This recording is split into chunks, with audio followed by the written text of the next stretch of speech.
the Ashworth Foundation's annual charity gala, the room glittered with Manhattan's wealthiest, business tycoons, celebrities, and politicians sipping champagne worth more than most people's rent. In the center of the grand hall sat a Steinway piano, polished to perfection and guarded by silent reverence. Amid all this elegance stood 8-year-old Jade Thompson, a girl whose mother, Carmen, worked the event as catering supervisor. Jade had begged to come along, promising to stay quietly in a corner. But the moment she saw the piano, her world shifted. "Mom, look at it," she whispered, tugging at Carmen's sleeve. "It's the most beautiful thing I've ever seen." Carmen, nervous under the gaze of wealthy guests, hushed her. "Remember, Jade, you must stay invisible tonight. This job matters." What neither of them knew was that Vincent Ashworth himself, the billionaire host, had already noticed the girl's fascination. At 55, he was a man who built his empire on exclusivity and tradition, and he carried both like armor. When Carmen was summoned to speak with the event coordinator, Jade's eyes drifted back to the piano. Step by step, she moved closer, as if pulled by an invisible force. Her small fingers hovered just above the ivory keys when a deep voice cut through the air. "And you think you can play that, little one?" Jade turned, startled, to see Vincent Ashworth towering behind her. Conversation slowed. Curious eyes shifted. A condescending smile tugged at his lips. "I was just looking, sir," she murmured. "Looking?" Vincent chuckled coldly. "That piano is worth more than the house you live in. It's not a toy." Soft laughter rippled through the crowd. Jade's cheeks burned, but instead of retreating, her eyes hardened. "I can play," she said, her voice steady now. "May I show you?" The entire room stilled. Even Vincent raised an eyebrow, intrigued by her boldness. From across the hall, Carmen's breath caught in horror. Her daughter had crossed an invisible line. "You know how to play?" Vincent's words dripped with disbelief. "Tell me, where would a girl like you learn classical piano?" Mocking smiles circled her, but Jade did not flinch. Behind her 8 years was a secret, one born of late nights, old keyboards, and hidden determination. If you've ever been underestimated because of who you are or where you come from, you'll understand the fire in her eyes. What Jade said next, and what she played, would turn a night of arrogance into a memory no one in that room could ever forget. So, if you want to see how one child's courage silenced a hall full of skeptics, make sure to subscribe, because this is only the beginning of her story. Vincent raised an eyebrow, his tone dripping with sarcasm.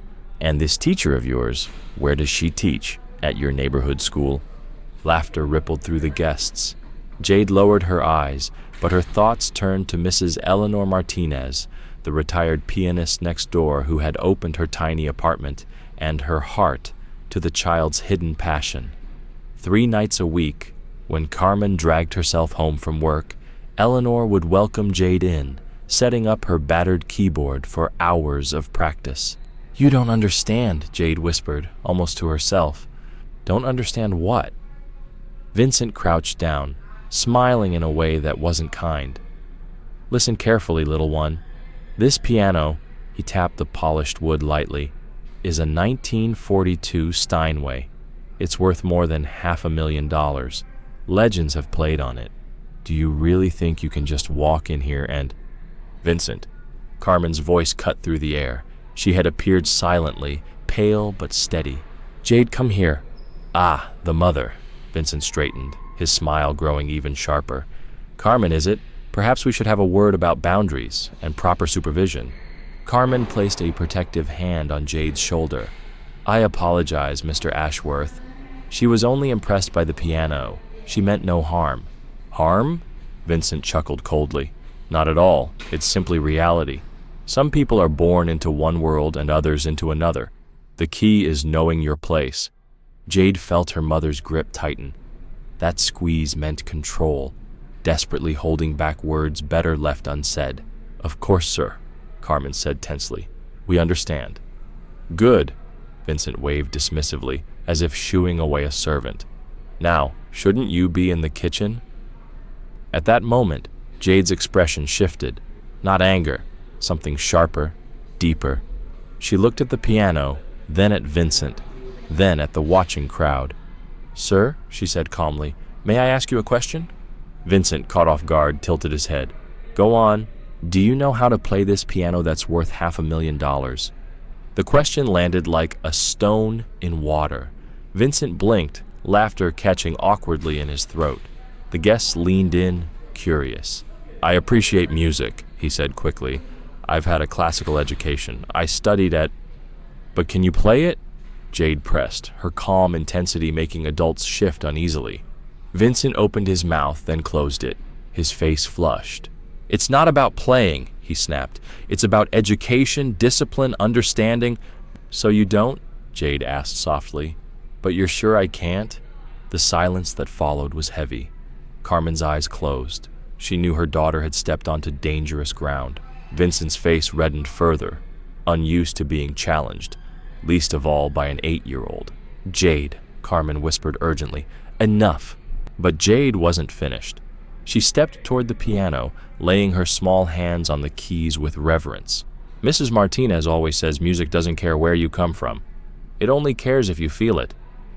Vincent exhaled sharply. "Very well. If you insist." He gestured dramatically, raising his voice to draw more attention. "Show us your talent. Play. And when you can manage nothing beyond happy birthday, I expect you and your mother will remember this conversation about knowing your place." Dozens of eyes fixed on Jade, some curious, some mocking. Her hands trembled, not from fear, but with the same vibration a string carries before releasing the perfect note. Each cruel word only fueled her resolve. Then silence gave way to sound. The first notes drifted through the hall like drops of crystal. Jade had chosen Debussy's Clair de Lune, and though her fingers were small, they moved with a precision, grace, and depth that no one had expected. Vincent had imagined clumsy chords, maybe a childish nursery tune. Instead, the music that filled the air seemed to reshape the room itself. Conversations halted. Glasses froze midway to lips, and in that moment, everyone understood. This was no accident, no child's game. This was mastery born of hidden hours, discipline, and a gift that money alone could never buy. "My God," someone whispered from the crowd. Carmen's hands pressed against her chest as she watched, stunned. She knew Jade was talented, but she had never seen her daughter touch a real Steinway before, a piano worth more than her entire home. Vincent's frown deepened. This was not the scene he had imagined. "It's a simple piece," he said loudly, forcing a chuckle. "Any child with a few lessons can play it." Jade paused mid-melody. She looked up at him calmly. "You're right," she said. "That one is easy." Without another word, she launched into something entirely different. The hall filled with the fierce, lightning-fast notes of Liszt's La Campanella, one of the most demanding works in the classical repertoire. Her fingers flew across the keys with impossible speed, each note landing clear and precise. The audience gasped. Even seasoned pianists struggled with this piece. Yet, here was an 8-year-old performing it with breathtaking mastery. "That's impossible," Vincent muttered, almost to himself. A new voice cut across the silence. "Actually, it's quite remarkable." Heads turned. A silver-haired man was approaching the piano. Jonathan Wells, New York's most respected music critic, whose reviews in the Times could launch or destroy careers. "Mr. Wells," Vincent said quickly, trying to recover, "I didn't realize you had arrived." Jonathan ignored him, moving closer to Jade, who was still playing. "Where did you learn Liszt, young lady?" Jade finished the passage before answering softly. "My teacher, Mrs. Martinez, she said if I could play Liszt, I could play anything." Jonathan's eyes widened. "Eleanor Martinez?" "Yes, sir. Do you know her?" Jonathan laughed warmly. "Do I know her? She was the principal pianist of the New York Philharmonic for 15 years. She's a legend." The revelation rippled through the crowd. Carmen's knees nearly gave way. She had never known the kindly neighbor who tutored Jade was once a star on the world stage. Eleanor never mentioned teaching anyone, Jonathan said, his tone thoughtful. She turned down countless students from the musical elite. Why did she choose you? Jade hesitated, then tapped her chest. She said I had hunger. That music isn't about money. It's about feeling it here. Vincent jumped in, desperate to regain control. Mr. Wells, surely you're not suggesting this child— This child, Jonathan interrupted sharply, has more natural talent in her fingertips than many students at Juilliard. The room froze. Vincent's face reddened. Talent is one thing, he snapped. But what about formal education, cultural refinement, proper exposure? Vincent, Jonathan cut him off, smiling coldly. Let me ask you something. How many times have you played this $500,000 piano in the last year? Vincent's mouth opened, then closed. I've been busy with business. Meanwhile, Jonathan continued, gesturing to Jade, this young lady spends 3 hours a night practicing on a $50 keyboard and now plays Liszt with professional precision. Carmen felt tears rise. No one had ever spoken aloud what those quiet nights of practice truly meant. Jade looked from Jonathan to Vincent, then back to her mother. Can I play another song? She asked. Jonathan smiled. Of course. In fact, how about we play together? He sat beside her on the bench. Do you know Hungarian Rhapsody No. 2, ? Four hands. Jade's eyes lit up. Yes. Together, they began. Jonathan anchored the bass, while Jade carried the soaring melody. The piece demanded constant shifts, speed, and perfect synchronization, but their music blended seamlessly, like two voices speaking the same language. By the final crashing chord, the room erupted. This wasn't polite applause. It was a standing ovation. Some guests wiped tears from their eyes. Others shouted, "Bravo!" Vincent stood frozen, pale, realizing the gala had slipped completely beyond his control. His carefully crafted evening was now remembered not for his wealth, but for the brilliance of the very child he had tried to belittle. Jonathan rose, reached into his jacket, and handed Carmen a card. Mrs. Thompson, Jonathan said gently, turning to Carmen. I'd like to speak with you later about your daughter's educational options. I know of some programs she might benefit from. She's not going anywhere, Vincent snapped, his irritation cutting through the air. This is my party, my home, and I make the decisions here. Decide what exactly? Jonathan's voice was dangerously calm now. Whether a child with extraordinary talent deserves a chance, whether music should be reserved for certain families or determined by zip code? The room fell silent. All eyes turned to Vincent. Investors, socialites, politicians, people whose approval he relied on were staring at him, waiting for his answer. Vincent stammered, That's not— It's about order, about structure, about maintaining certain— Certain what, Vincent? Jonathan pressed, his voice sharp. Go on, finish the sentence. Vincent froze. Any answer would expose him for what he was, a man who believed opportunity was a birthright of privilege, not a matter of talent. Jade, her hands resting softly on the keys, sat in silence, absorbing the lesson unfolding before her, how people reveal themselves when challenged. But what no one in that penthouse yet realized was that this night, this child's performance, was already echoing beyond those walls, because half the guests had their phones raised. Some were filming Jade, others were live posting clips online with captions praising the young prodigy discovered at the Ashworth Gala. Jonathan's voice cut the silence. Vincent, let me tell you something. I've been a music critic for 25 years. I've seen talent wasted because of bias. I've seen arrogance deny opportunity, but never— He paused for effect. Never have I seen someone attempt to publicly humiliate a gifted child in front of 200 witnesses. A murmur swept the hall. Guests shifted uncomfortably. Whispers spread. Mrs. Thompson, Jonathan turned back to Carmen, who was trembling with emotion. How old is your daughter? 8, Carmen replied softly.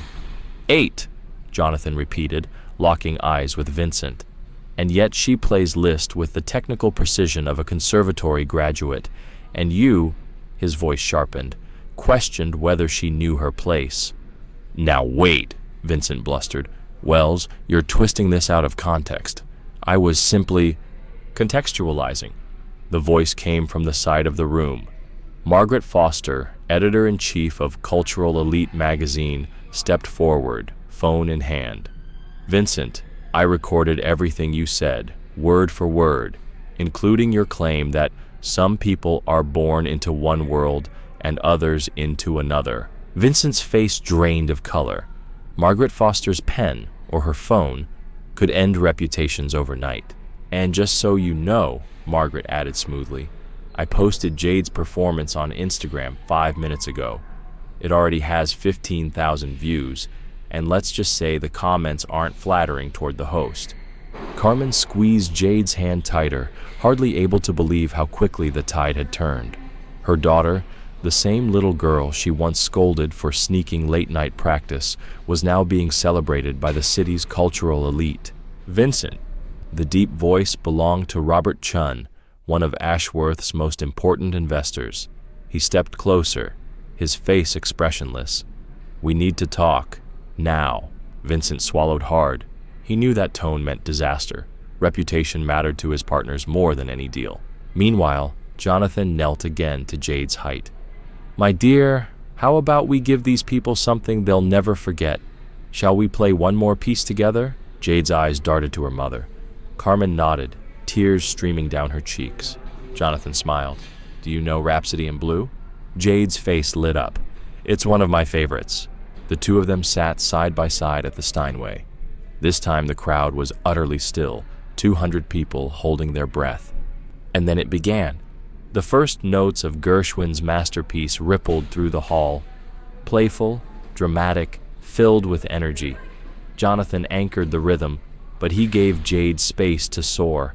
Her hands raced across the keys with fearless emotion, painting the air with music that carried both joy and defiance. Every guest could feel it. This wasn't just performance.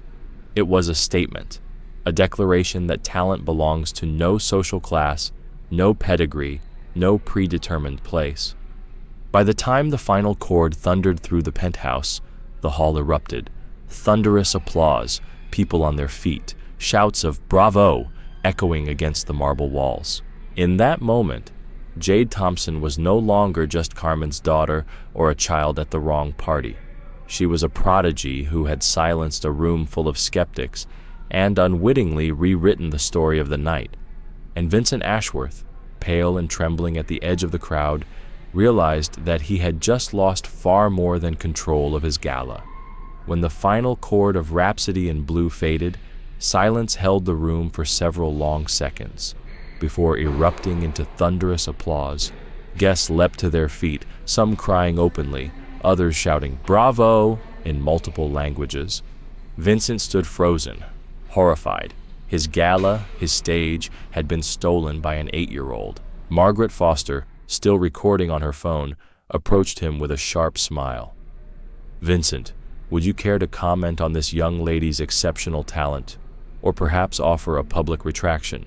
Before he could speak, Jonathan rose to his full height and announced, Ladies and gentlemen, on behalf of the New York Conservatory of Music, I am honored to offer Jade Thompson a full scholarship, housing included for her and her mother, along with every educational opportunity her talent deserves. The hall erupted again, louder than before. Carmen collapsed into tears, embracing her daughter, then Jonathan, then anyone within reach. Guests crowded forward to congratulate them, phones raised, documenting the moment. Vincent's phone buzzed furiously in his pocket. Texts, emails, social notifications piling in. The story was already spreading at lightning speed, and he wasn't the hero. Robert Chun stepped up beside him, his voice low and final. Vincent, our group is reconsidering our partnership. We cannot be associated with this kind of behavior. In the center of his glittering empire, Vincent Ashworth felt his reputation crumble note by note, while the child he had mocked became the evening's legend. 6 months later, the video of Jade playing La Campanella at the Ashworth Gala had passed 2 million views online, translated into countless languages. Its title had gone viral. 8-year-old girl stuns the elite with her talent. Jade now lived in a comfortable apartment near the New York Conservatory. Carmen had left her catering job, dedicating herself entirely to her daughter's future. "Mom, look!" Jade burst into the living room one morning, waving an envelope. "Carnegie Hall invited me to perform at the Young Talent concert."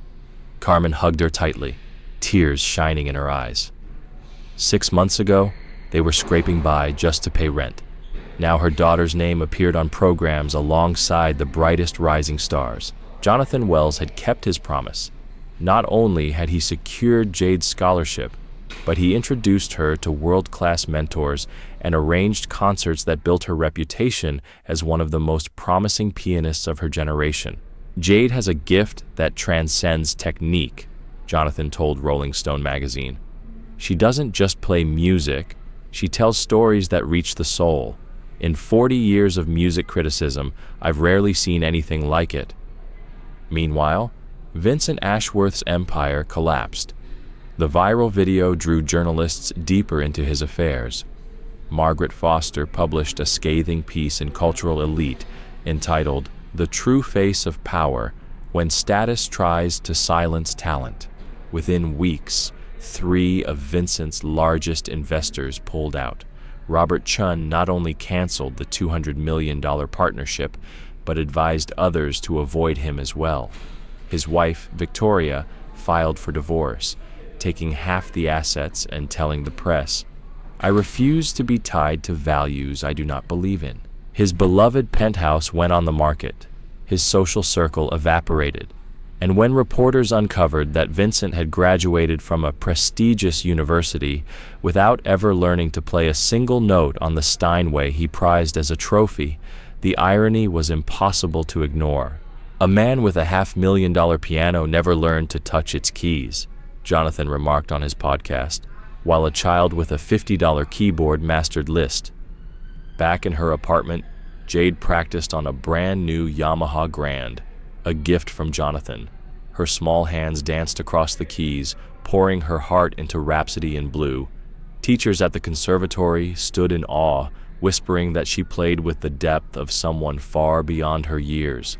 And Carmen, watching from the doorway, realized the truth. Her daughter's music had not only rewritten her own destiny, but had struck a note so pure it changed the world around her. "Jade," Carmen called softly during a break in practice. Jade turned from the piano, smiling. "Yes, Mom? Do you remember that night? The penthouse?" Jade nodded. "I do. That's when I learned something important. Some people confuse money with talent, and status with true value." "And what else did you learn?" Carmen asked. "That music doesn't lie," Jade replied, her words carrying wisdom far beyond her 8 years. "When you play with your heart, it doesn't matter where you come from or what you own. Music shows who you really are inside." 6 months after the night that changed everything, Jade stepped onto the stage at Carnegie Hall for her first solo concert. The audience was packed, 3,000 strong. Carmen wept with pride, seated between Jonathan Wells and Eleanor Martinez, who had flown in just to see her students triumph. Across the city, Vincent sat in a small rented apartment in Queens, watching the live stream alone.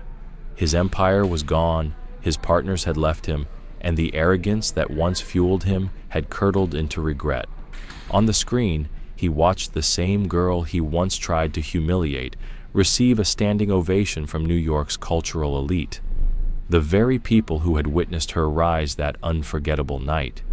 As the first notes of La Campanella filled Carnegie Hall, Vincent closed his laptop and lowered his head. He had tried to prove that talent depended on privilege. Instead, Jade had proven that real excellence has no boundaries. The lesson was undeniable. Vincent had tried to diminish Jade, but only managed to diminish himself. And Jade discovered that true success isn't about defeating those who doubt you. It's about becoming so extraordinary that their opinions no longer matter. Years later, when Jade became one of the most respected pianists in the world, People still asked her about the night that made her famous. Her answer never changed. It wasn't the music that changed my life. It was learning that no one else gets to define your limits. If this story of resilience and triumph touched your heart, make sure to subscribe for more inspiring tales that remind us true talent always finds its way, no matter the obstacles.